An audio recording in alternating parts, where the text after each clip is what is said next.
What's going on, everyone, and welcome to Numbers Therapy. So a bit of background. We created Numbers Therapy originally to talk through the macro and bring on and showcase our experts in Metaverse HQ. And more specifically, so everyone can understand how all the big pieces fit together to make better decisions with NFTs and other investments using a balanced perspective, to learn about or from some of our people in the community, and to learn about different areas and opportunities out there, including different ways of thinking.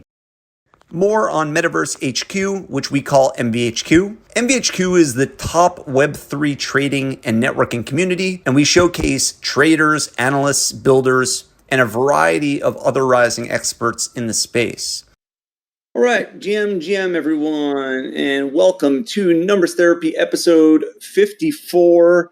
Today's episode titled Picks, Shovels, and Web3 Infrastructure Bets. A little bit of an unconventional day today. Here at Numbers Therapy, we're talking through the macro, operational, financial, technical, trading-based, other dimensions of Web3, help us all elevate, while of course having some laughs along the way. For everyone who's live, be sure to ask questions. We'll catch you along the way. There's 2 channels.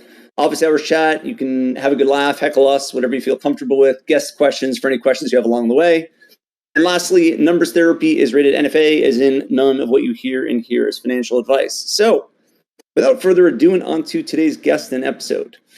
Today's episode pits the ethos of what we all love against the rational. With the unwavering belief in the Web3 space of the technology and its use cases, the most widely investable consumer assets have been NFT projects, as we all know. Some offer art, or IP, or benefits. All utilize technology, and some are even the technology themselves. We've all grown to love some of our favorite project founders and equally appreciate and get frustrated sometimes by the effort and ups and downs of any given project, both related to the overall market and otherwise. But given that we're already making these bets, is the right way to bet truly on the extremely high variance projects? Today's DGen is also a mentor, a trader, and otherwise, and has found himself down another pathway. His vantage point on investing might be a refreshing one for us all, derived from a few different vantage points. Very happy to have this guy as a fellow data nerd, friend, and colleague. Please, everyone, welcome Grantland to the stage, everyone. Grant, how are we doing today? Hey, good evening, Aslo. It's great to be here, and thanks for having me. Amazing. Super excited to have you on. So, many moons ago, you and I have talked a bit, and many moons ago, you found yourself on the road and/or in office, I believe, living the road warrior consulting life. A, can you remember back to that? Or even believe that it was a thing? And B, can you give everyone a taste of your background and what you were doing? Yeah, for sure. Happy to. I've been in the halls of MVHQ for a couple of years now, but happy to formally introduce myself, I guess. So my background's in professional consulting. For about 6 or 7 years, I primarily advised governments, multilateral funds, and pension funds on making investment decisions. And that work led me to actually travel to some cool places as well as to spend a lot of time in some really shitty places.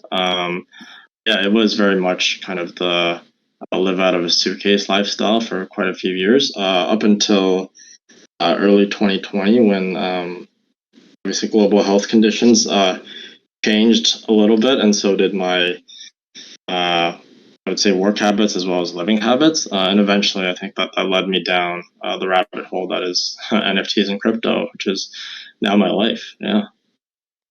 For anybody who's not as familiar, can you deconstruct what exactly you were doing by advising governments, pension funds on the investment side of things? What did that look like day to day, just so we can have some additional context? So both on the public and private sector sides, these entities usually have a programmatic mandate to invest in certain asset classes, and my focus was on public assets and essential services. So, when you think about how the bridges and the hospitals and the wastewater plants are built and financed and operated, like that's kind of my, or used to be, I guess, my bailiwick, right? And a lot of different facets to think about it, from the conceptual need stage to kind of the engineering planning stage to eventually, the financing and the actual execution of the transaction. So it was had a lot of fun, and I think at the time it met both both my need to have a job and to put food on the table, but also my need to sort of do something which I thought was good for the world, and help finance some essential services in areas of the world that really needed it. Right, like I think we take a lot of the public services for granted in the developed world here in North America. At least that's where I reside. But a lot of those services are missing in other parts of the world. So I found that to be pretty rewarding work in the early going, at least.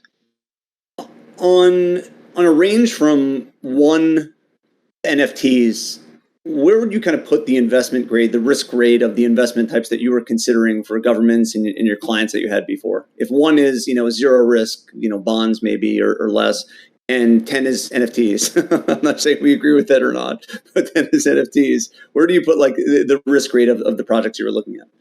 Yeah, it was like in the complete opposite direction of shitcoins and NFTs. Yeah.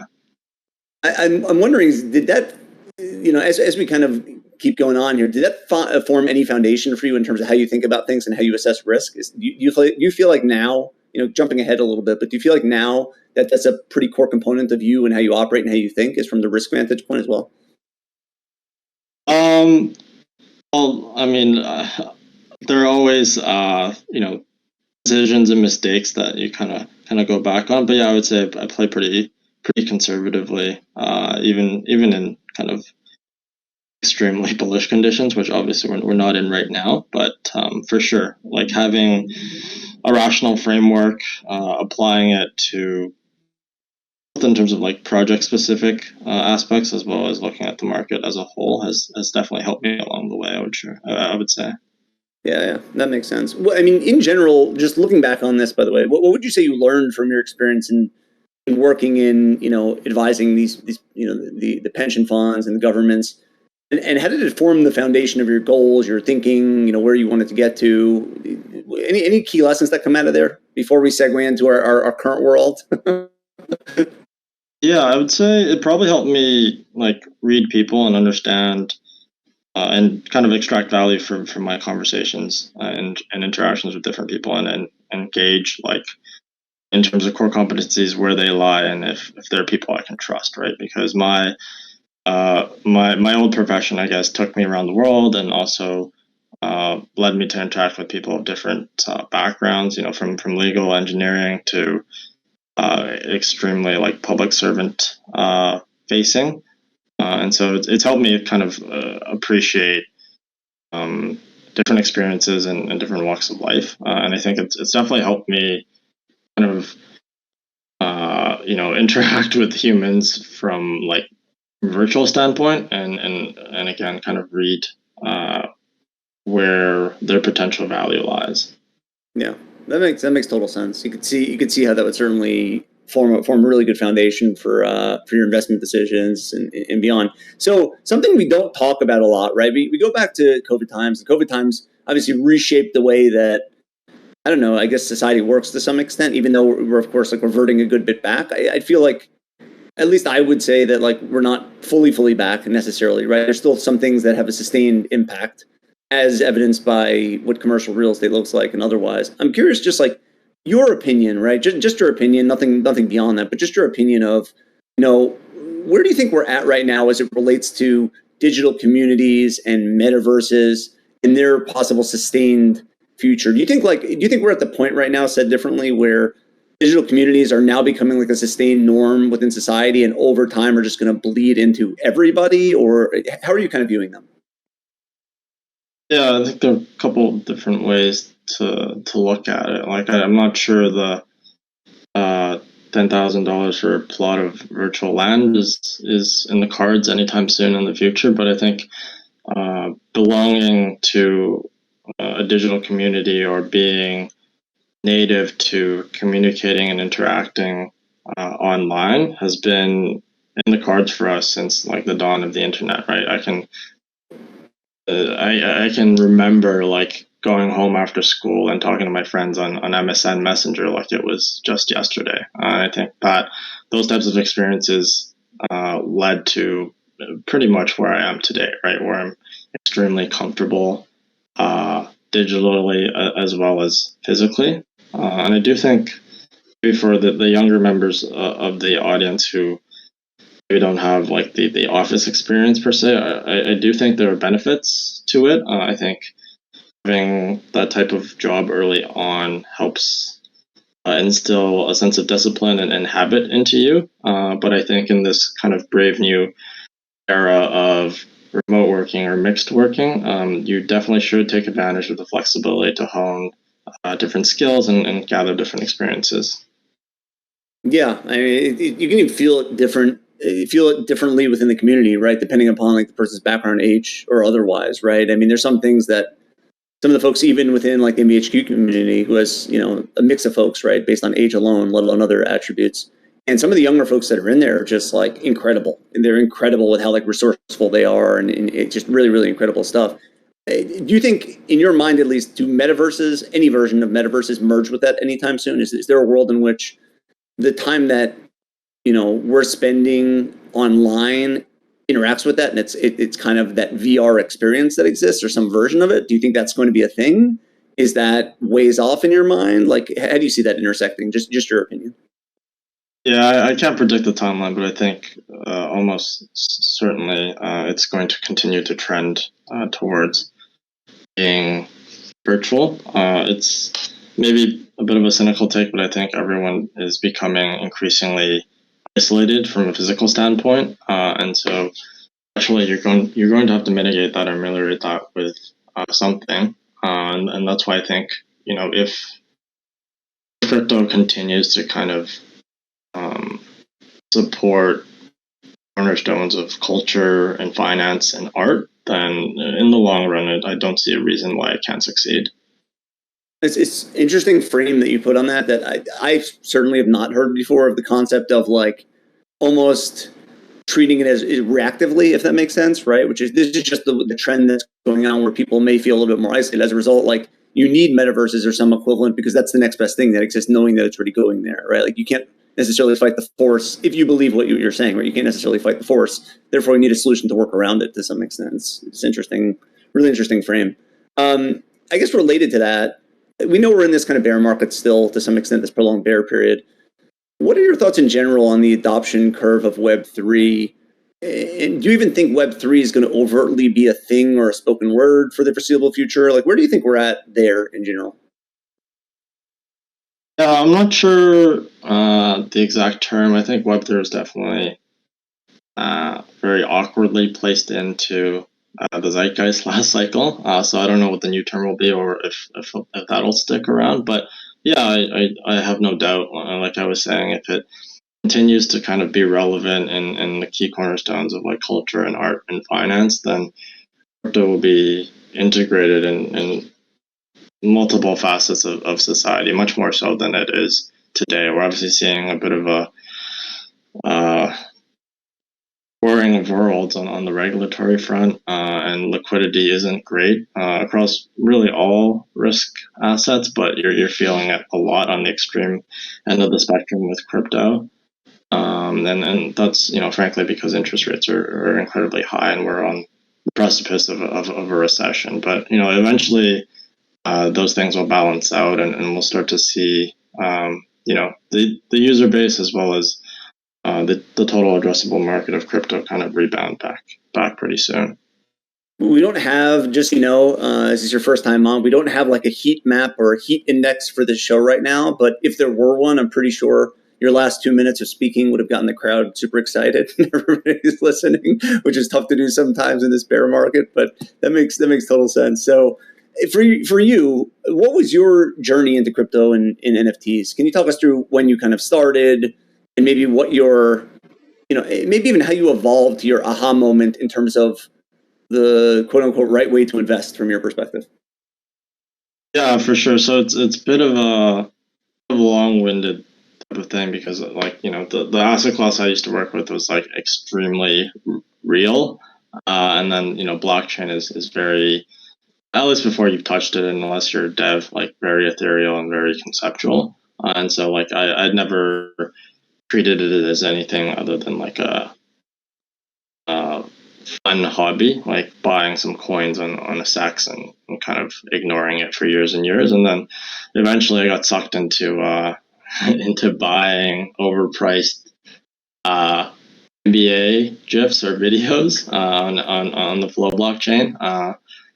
And that was, I think, on April or May 2021. That's good, by the way. We prefer to obfuscate names of projects so they're unidentifiable, so that's very good, yeah. Yeah, and it kind of snowballed from there. I eventually stumbled onto ETH, and obviously that's where I've remained. It's a bit of a mixed bag, I'd say. I hit up and collected some of the iconic rugs and also like bright spots of 2021 NFTs like Bored Apes and many other unmentionables. But I think I had the most fun like interacting with founders and finding ways to create value for them. So early days it was degenning with the folks here in MVHQ, as well as doing a little bit of advisory work for mainly traditional artists and traditional art platforms who needed someone again with both the rational framework, but also who was actively in the trenches minting and playing around with NFTs. And so it was really truly the golden age of NFTs for a good 6 to 9 months, and then I think around spring of 2022, that's also when I started to take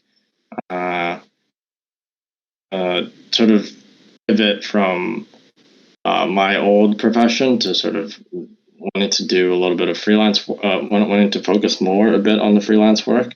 So started to do a bit more consulting, and also at the time felt a little bit of a shift, not only in terms of macro, but I think some of the ways like project founders were treating their communities and perhaps even more importantly, like the funds with which they're being tasked with contributing to. And so that's when I really decided, like early to mid 2022, to focus more on how can I programmatically support and invest in crypto without being super focused on specific NFT projects, because while those will have their moment in the sun again, that clearly wasn't where the focus and where the real builders were heading towards in 2022. Yeah, and that kind of led me to looking at everything from NFT aggregators and platforms to DeFi 2.0 protocols that we're looking at, money markets, connecting money on ETH to layer 0 and everything in between. Yeah, so I mean, if you're distilling one of your investments, right, that we know is the case was Blur, for instance, right? And knowing that, as you've evolved through this curve, advising, investing, more investing, whatever else it is, right? You had that kind of insight. What did your decision to invest in Blur come down to, if you remember back? Can you dissect that for anybody who's maybe not familiar, or just from what your vantage point was, which I think is a bit unique as well. Yeah, so I've always, I think, said this even to the Blur team. Like at the time, like I was much more anti OpenSea than I was pro any other competitor. At least before I got to sort of understand just how driven and talented Pacman and the rest of the team were. That was certainly my stance. Like having lived through that, at least the second half of the NFT cycle, it was just astounding to me. Absolute lack of attention and care OpenSea took towards its users, its creators, everything from like the infrastructure to the customer support was broken, and the very fact that like basic primitives like lending like weren't readily available through like essentially the monopoly at the time was just ridiculous to me, right? And I was sent the opportunity to invest in OpenSea Series C, I think early 2022 as well, and it just like opened my eyes when I saw like the cap table and who was going in at that valuation at that amount. It opened my eyes to kind of the idea that not everyone is perhaps as sophisticated as I thought they were, and there could be an opportunity for me to kind of plant my flag, so to speak. So yeah, it was I would say late summer 2022, and I do have to give a lot of credit to Mitch and the rest of the MVHQ team for like pointing out Blur to me at the time.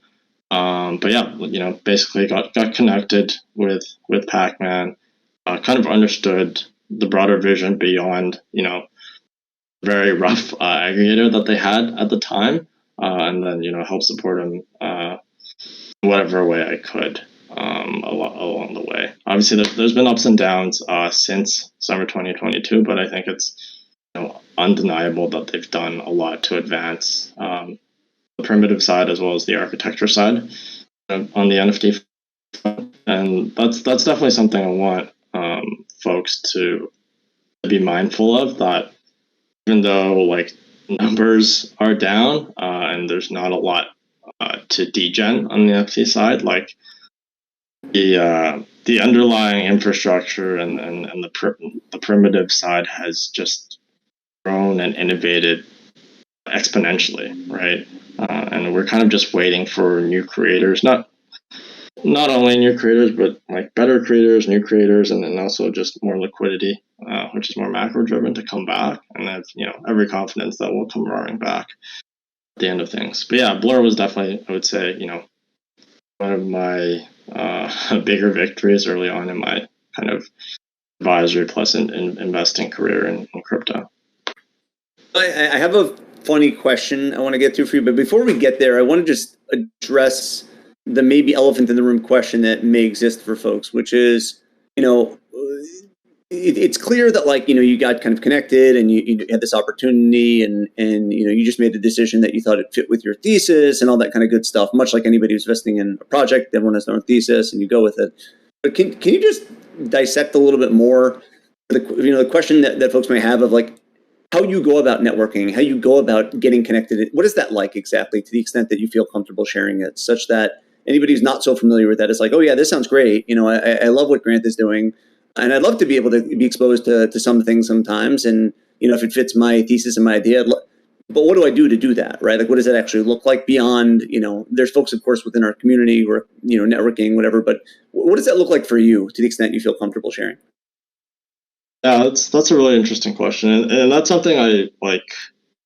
Every time someone asks me like how my crypto experience has been, I would say that stood out the most, and that'll be the story I tell them most often. It's that like I came into the space April 2021, and I didn't know a single soul. Like I had friends who worked in TradFi and like did the occasional crypto transaction or played around on Robinhood or something like that, but I didn't know a single soul in the space, and so I had to everything myself without other connections, right? So I think I'd say it's just to kind of treat every interaction with intentionality, even when things are quiet or something's not super perhaps plus EV in the immediate term, and if can leave folks with like any solid piece of advice, it'd be dig into like what you're passionate about. So like at the time, like I understood NFTs. I understood the needs of high frequency retail traders extremely well, and so when I kind of saw what Pac-Man was doing, not only him but others around him as well. Like I understood that there was like a huge gap that needed to be filled, because clearly the incumbent wasn't doing what was necessary to advance the market at the time. Not sure if I answered the question actually, but I think it's just a matter of figuring out what your skill set is, what your edge is, and then just trying new things and reaching out, right? Because I think if I remember correctly at the time, Pac-Man was actually like directly reaching out to power users on the Blur beta leaderboard and saying like, can we chat for 15 minutes and I'll do a live demo of the platform. And that's literally how I met him, right? Like I didn't I wasn't introduced by a friend. I'm not. Those of you who know me know, like, I don't promote myself on Twitter. I'm not like an influencer or anything. It was just literally a conversation about testing out the platform, and it snowballed from, hey, like, how can I help you get more eyes on this and figure out a good feedback loop so that you can be the best platform possible. Yeah, that's some serious alpha there, right? It's a small detail that sounds now very obvious, but like that's some no joke stuff. And I think there's a second component to that, right? It's not only like you investing in where your interests are, like you're saying, right, and where your thesis is or whatever else. It's also not every founder necessarily would do what he did as well, right? So there's probably like some decent percentage of cases where you may have to be proactive in them, right? And say, hey, I'm a power user of the platform. I love what you're doing. I think I can help. I'd love to have a conversation, that kind of a thing. Yeah. And I mean, what he did was I'm not saying it's impossible or never, but it's not very, very common that they'd be so proactive to really reach out. For sure. You have to give him credit always for how driven he was and still is. Not a lot of people who are like incubated and funded by Paradigm would do that, right? And that also, like, it goes back to like reading people and understanding where their strengths and weaknesses lie. So like from those early interactions, I could tell that he doesn't care who the advice or feedback is coming from. He only cares about the quality of the content, and you can't say that about every founder in the space, let alone in the traditional consulting and finance space, where it's a lot more about status. Yeah. That's interesting contrast there. So, all right. So hear me out here for a second, Grant. Okay. Let's have a laugh here for half a second. Okay. Just play along. So everything makes sense that you're saying. You kind of tested. You saw the opportunity. You didn't think OpenSea was going well. And NFTs, as we said, are high variance, as we know, right? So there's a little bit of a concern there to some extent, right? That's why you're slightly more conservative foundation. The bets on infrastructure makes sense. Like everybody's there. We're kind of with you. However, Blur also wasn't the only pick and shovel out there at the time, right? It wasn't the only marketplace that existed. It wasn't the only bet you could make on infrastructure in theory. So, why do you think that was? Why do you think Blur was a little bit different and unique? Was it because you were close to it? Was it because something else particularly? And then also, like, what is your vantage point as to like why these bets are different than NFT projects? Considering there are inevitably winners, losers, you're betting on founders. Why do you view them differently? I think it was just the attention to detail, and again, the early interactions indicated to me that he didn't really care about who the feedback or the advice was coming from. He just wanted input from top traders and high volume collectors. Effectively, I think that was pretty distinct from the way the other competitors were. Brandon, are you still there? I think you might be rubbed on mic. Testing. Can you hear me? I can hear him fine. Aslo, can you hear me? Got you now. Sorry. I guess I got rugged on my. Forgive me. Super weird. It was working perfectly. All right, back to the show, everybody. So unprecedented time. Maybe we need to invest in something else other than maybe a community technology or something like that has more consistency. So sorry, back to you. So we were talking about before that Blur wasn't the only pick and shovel out there, and it sounded like Pac-Man was someone who you got a taste of and how he operated and kind of the reactions and what your gauge was on it. Was there anything else that really stood out for you at the time that as to why you thought this was a particularly good project? Yeah, I think it was just the scope, right? Like everyone wanted to do an aggregator and no one wanted to go up against OpenSea. Like we saw a couple of half-decent competitors and next to I2 and LooksRare in the back half of the bull market, but they were never super serious, and Blur kind of cracked the code later on, right? But I think it came down to I think it's becoming a theme in what I'm saying, but it comes down to reading people and then just riding those horses all the way through. Right? And it helped that he was willing to take me on as an advisor and as an investor, so that I could keep an eye on everything along the way. Can you maybe take that a step further specifically, right? So it totally makes sense why you like Blur, but there's also many of us in here that like individual NFT project founders, for instance, right? And how they manage things and their communication and their attention to detail and all those good sorts of things.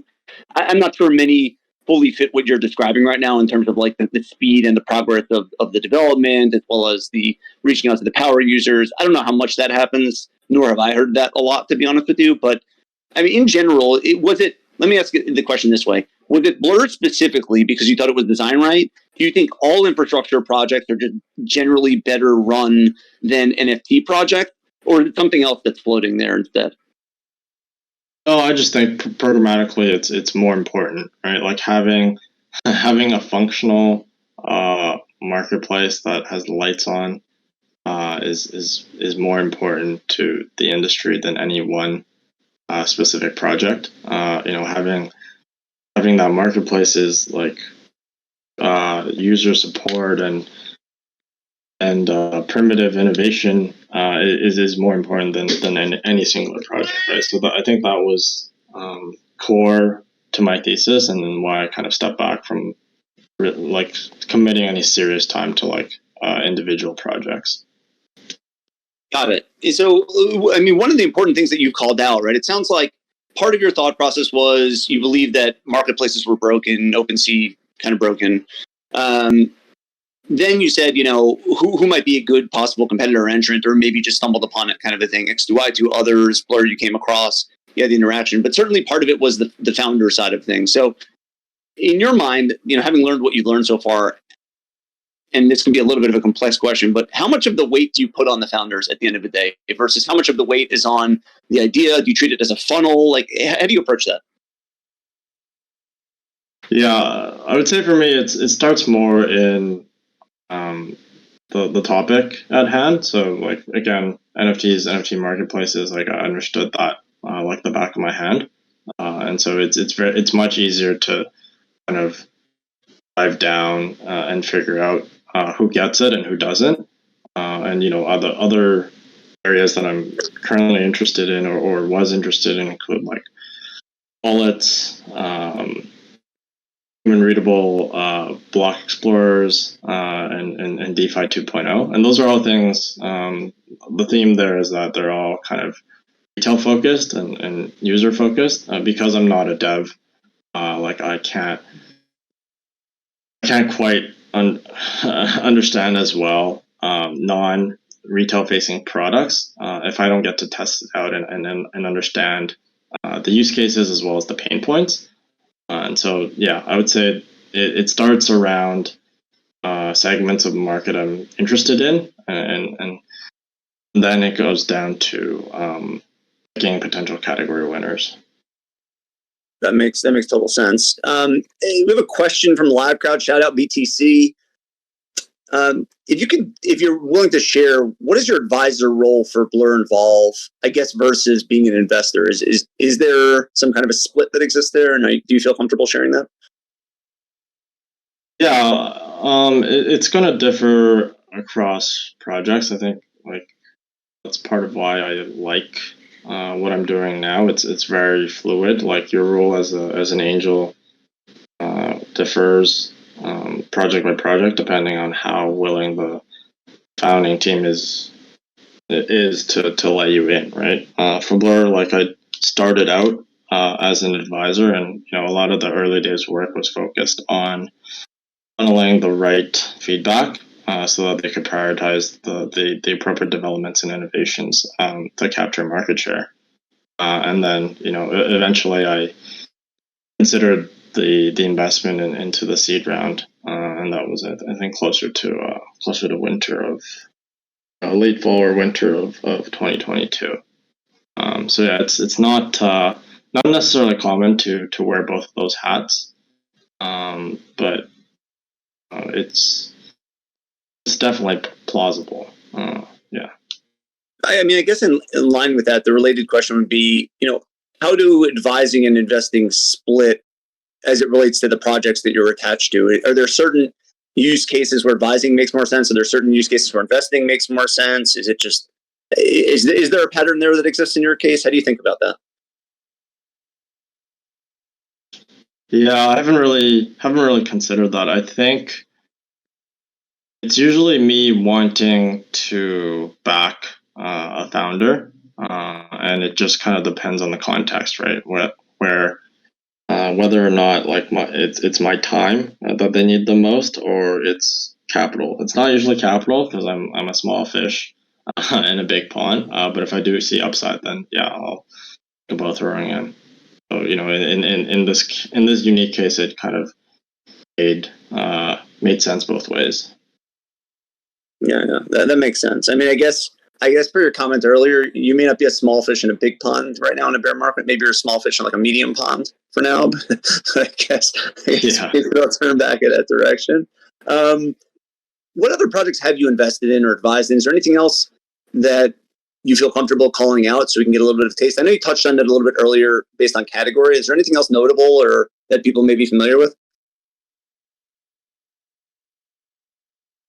Yeah, I think I've mentioned DeFi 2.0. Like I'm invested in a couple protocols that are really anchored on the value that Layer Zero is going to provide. I think that's probably a bit too boring for today. So I guess I'll talk about Delegate because I think that one's like pretty applicable to NFTs, and that comes from 0xFubar, who I think everyone knows from shit posting or sometimes his value add tweets. But yeah, his product I think is pretty useful because we've seen a lot of value extracted from the space as a result of security incidents and hacks. And also there's a lot of inefficiencies around organizing community events, delegation, and voting based on the basis of the tokens that you hold in your wallet, or even just like a cluster of your wallets. And his product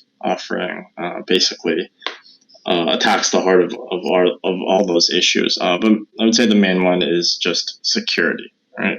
And it's going to be interesting to see how they continue to forge partnerships and monetize. But I'm pretty excited about the Delegate product by Fubar. Anything you've touched as it relates to on ramps, out of curiosity, and making it a more seamless on ramp experience for like Web2 for normies? Yeah, I'm personally not. It's an issue that has to be tackled, but it's not really in my bailiwick. I'm actually more happier staying on chain, and I think there's actually a lot of work to be done. Improving the chain isn't the right term, but it's almost like we're in the Stone Age where you're expecting boomers and quasi boomers to understand an Etherscan transaction is going to say, like, really? Like I found myself asking.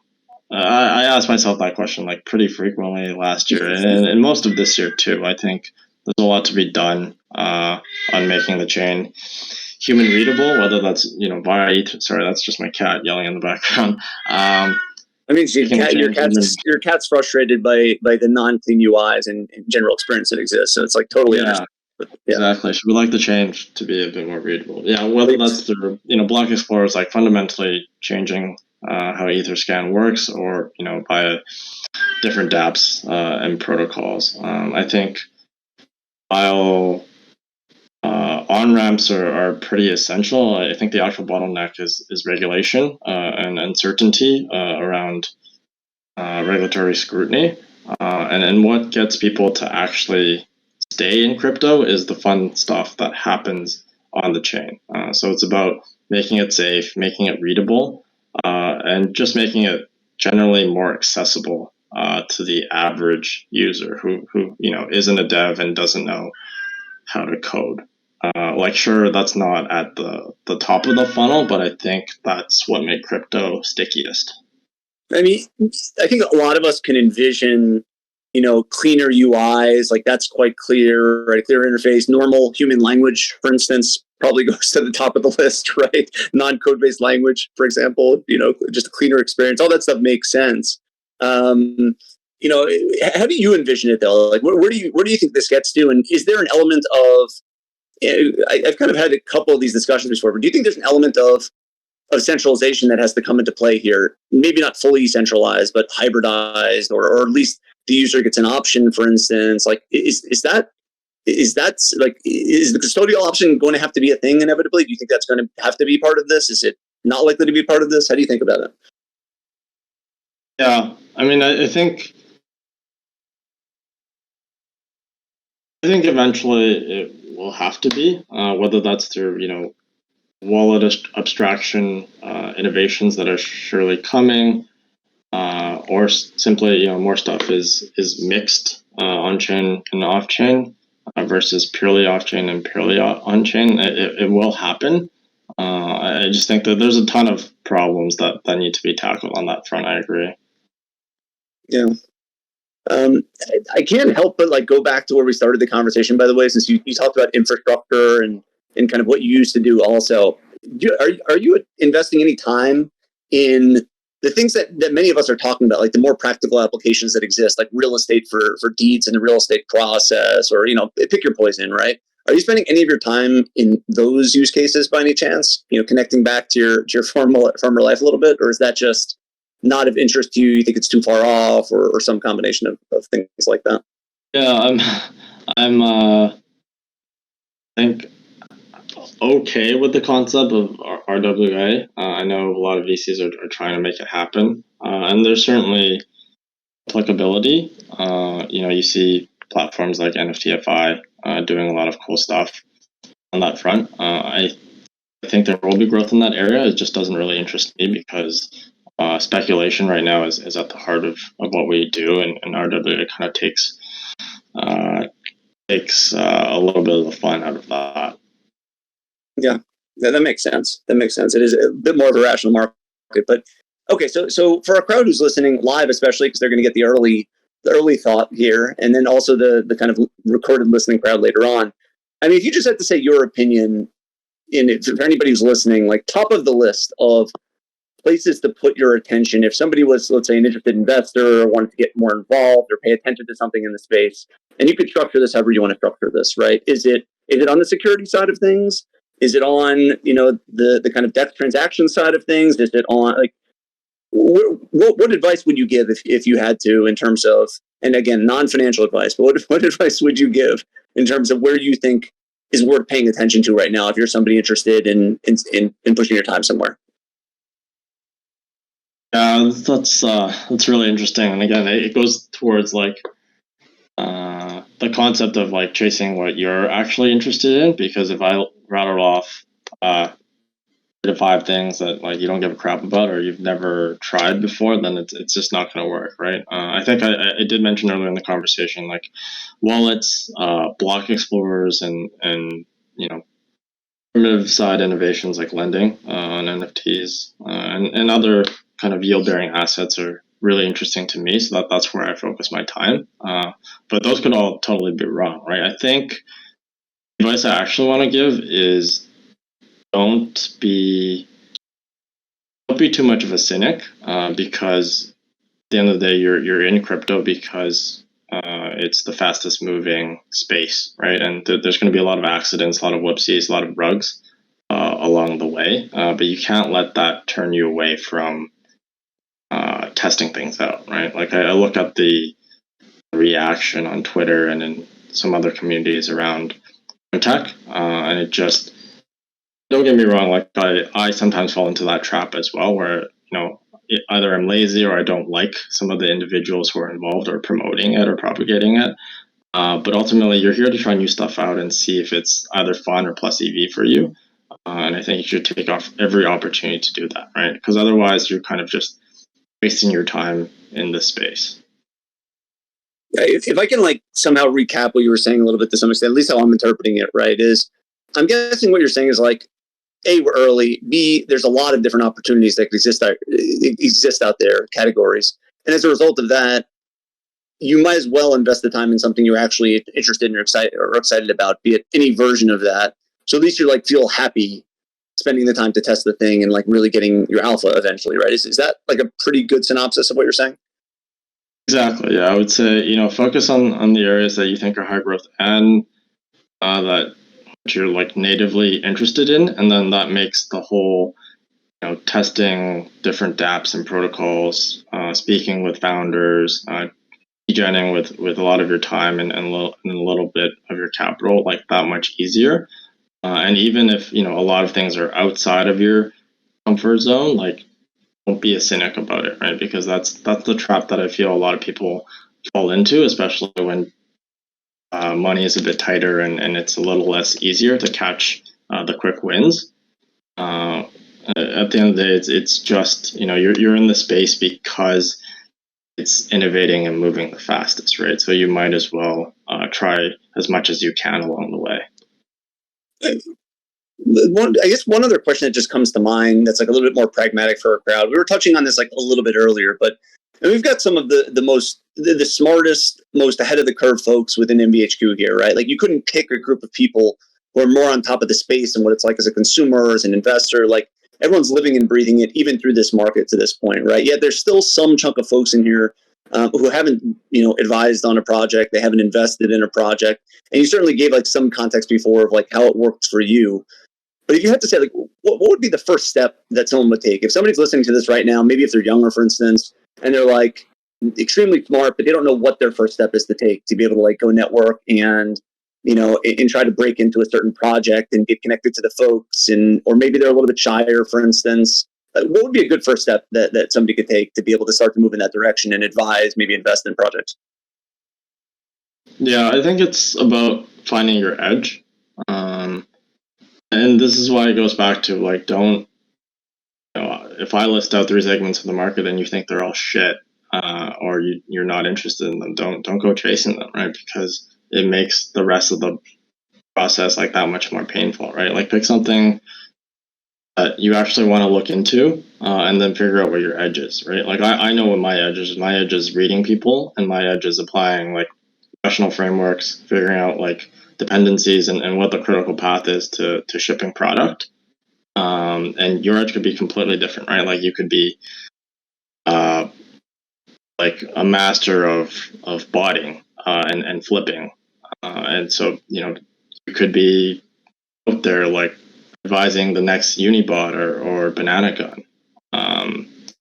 You could be a great purveyor of traditional art and be supporting like the next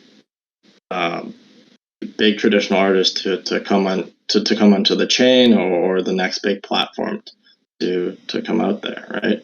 You could be maybe really well versed in tables, right? Like GameFi and GambleFi is a very hot segment of the market right now, and if your edge comes from gambling or sports gambling, like now's your time to figure out how to add value to the space, or pick the right horses to back. Yeah, that's really good advice. Really, really much appreciated. So maybe we'll leave folks on a potentially positive note at this point, right? If you had to bet in your mind, do we get back to the market volumes within this space of 100+ million a day, 200+ million a day? And if so, do you have a sense or an opinion on time horizon? What are your thoughts about this? Is it we're the best days behind and it's going to be a slower curve up? Is kind of, suppose it's going to be an emotional, irrational curve that comes again? Like, do you think we're going to have another irrational wave that comes again? How do you think that's going to play out?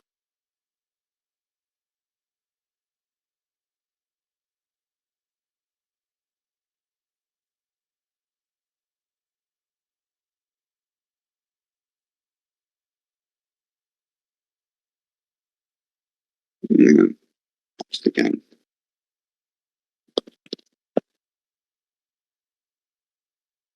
Did I get cut off there? There we go. Yeah. Did you get the question? Yes, I did. Sorry. Let me restart. First off, I want to express my appreciation for you cutting out too and making me feel normal for this episode. And blame it on Discord instead. So that's perfect. Yeah, now we're even. Yeah. Sorry. Yeah. So I was saying, I'm farthest thing from a macro expert, but I do think right now it's worthwhile to spend more of your time than your capital experimenting on chain, and just being patient. I would say I think we're due for due back for a bull market 2024 and 2025, but right now we're kind of held hostage by the fact that it's harder to earn money and to borrow money in the real world based on interest rates, based on an incoming recession, and majors like ETH are held captive or held hostage by the overhang of regulatory concerns, as well as more specifically spot BTC and ETH ETF approvals, and I don't think those will be resolved until the earliest, the end of this year or Q1 2024. So I would say just hang in there, and it will come back. I'm not sure if it'll ever reach kind of the mania of 2021 and 2022, but and when I say this to people, they kind of like get sad about it, but I don't think that's anything to be sad about, right? Because especially if you experienced it, you understand how insane it was, and you also understand that it only takes a couple of weeks to a couple of months of pure mania to make life-changing gains, right? Like from a degen perspective, and it only takes, from a macro perspective, it only takes like a couple more SEC defeats in the courts for everyone to realize that amazing things have been happening in the background in crypto. And you kind of, like, going back to like our one true love, like you kind of have to look at NFTs too as a major example of that, right? Like, sure, a lot of projects, all projects floor prices and volumes are down, but if you look at the underlying infrastructure, architecture, and the amount of options for you to do different things like lending, shorting, hedging, like all these things honestly should have been available to you in 2021. It's just, the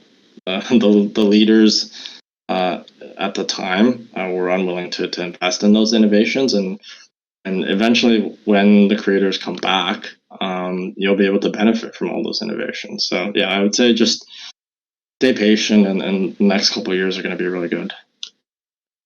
Guys, there's like 300 people still attached to the space. We're all studying. Keep your head down. Keep studying it. I guess maybe, how about the other piece of advice, Grant, of like sleeping, in the sense that like if the market comes back in 24, you may have wished you slept when you're in the shower with your laptop open again, in case that happens. So maybe it's also sleeping is the other piece of advice. But yeah, totally. Sure. I mean, definitely touch grass now, but also it pays to pay attention when not everyone else is paying attention, because then you understand what the meta was and why it's shifting the way it is during the actual bull market. So yeah, a good balance would be encouraged. Totally. That is, I don't think that's hopium. I think that's real for whatever it's worth. But just a really phenomenal show, Grant. Like, really appreciate your different, fresh take on how you think about investing, your approach, your pivot, which is maybe a little bit unpopular probably to most folks, especially folks who do invest more in projects directly and not so much infrastructure. But I think it's a really good contrasting viewpoint too. So I'm really appreciative of how you talk through things and your approach and having that fresh perspective. So thank you so much for coming on. Live crowd, thank you for bearing with us as well. A little bit of rugging today, but you know what? Fuck it. It's a bear market, so why wouldn't we have a little bit of that too? So thank you everybody for listening live. Thanks for the recorded audience, and we'll see you similar time next week, everyone. Thanks so much. Awesome. Thank you. Cheers.